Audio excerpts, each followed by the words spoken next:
Another important part of understanding a stock's value is understanding what a dividend is and what that dividend pays out for the company. For example, Apple pays out a 0.44% dividend. And you may ask, what is a dividend? So when a company generates a profit, they can do a couple of things with the money. They can keep it, they can store it up, they can pay off debt, they can use it to invest in research and development, or they can pay money out to shareholders in the form of a dividend. You can find the dividend rate on any stock app or anywhere you look at your stocks. It'll have it. Now, how does it affect a company's value? So oftentimes companies that are more mature pay a higher dividend. Maybe they don't have a lot of growth outlook, but that's not always the case, right? For example, Apple does pay a dividend, although it's relatively small. They used to never pay a dividend, but most people who are buying Apple, they're buying it for the share price and not necessarily dividend. And there are many companies where the dividend is one of the primary appeals of the stock. For example, Verizon pays a sizable dividend of over 6%. And you may say, why don't people always go for dividend-specific stocks? The 1 year looks good on Verizon, but the 5 year not so much. This is what we may call a dividend trap. The company has gone down significantly while paying a high dividend. You would be up, you would be profitable if you invested in Verizon, but you would not be up nearly as much as you would have even just buying something like the S&P 500. Now let's dive into what exactly the dividend percent means.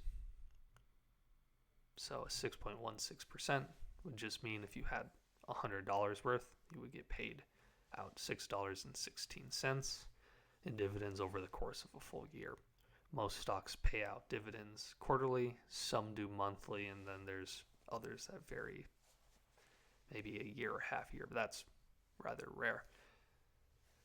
There are other companies, like Fiji, for example, which also pay a high dividend, but have maintained or grown share price over the history of their company being public. So this would be a good example of not a good paying dividend stock while the share price holds as well. There's some that go exceedingly higher than even 5%, some even in the double digits, although those companies usually do not maintain their value, at least over a long period of time, although there are exceptions, of course. So how do you understand how a dividend plays into a stock? Well, it's just another factor you have to look at, along with PE, share price, share growth, and dividend, right? Because if you had one company over 5 years that went up 40%, and 1 year one that went up 50%, but the one that went up 50% paid no dividend, and the one that went up 40% paid 3 or 4% dividend, if you had reinvested those dividends, or even if you didn't, you would make more money in the one that's gone up 40%. So it's just something you have to factor in to any stock that you are looking at. There are many ways you can look up what it would have made with reinvestment, with dividends being reinvested or being paid out. You can probably just Google it and find something like that, but usually dividends are roughly the same. If a stock was very low and then ran up, the dividend was higher, but generally you can assume it would be within 1% over the course of at least 5 years. That's a general rule of thumb. Although you should do research if you are concerned about that more deeply into the company.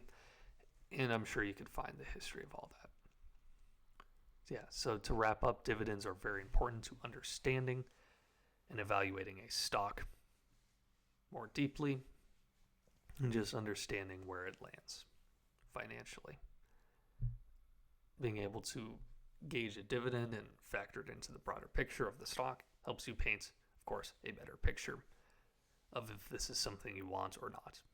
You can often fit companies that pay a high dividend into your normal portfolio or specifically a dividend portfolio.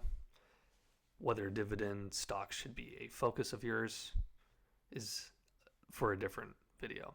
that's more of an opinion. This is just trying to outline what is a dividend and how it factors into stocks. So to wrap, I appreciate all you watching. Hopefully you learned something. But anyways, I appreciate you checking out the content, and I will catch you guys in the next video.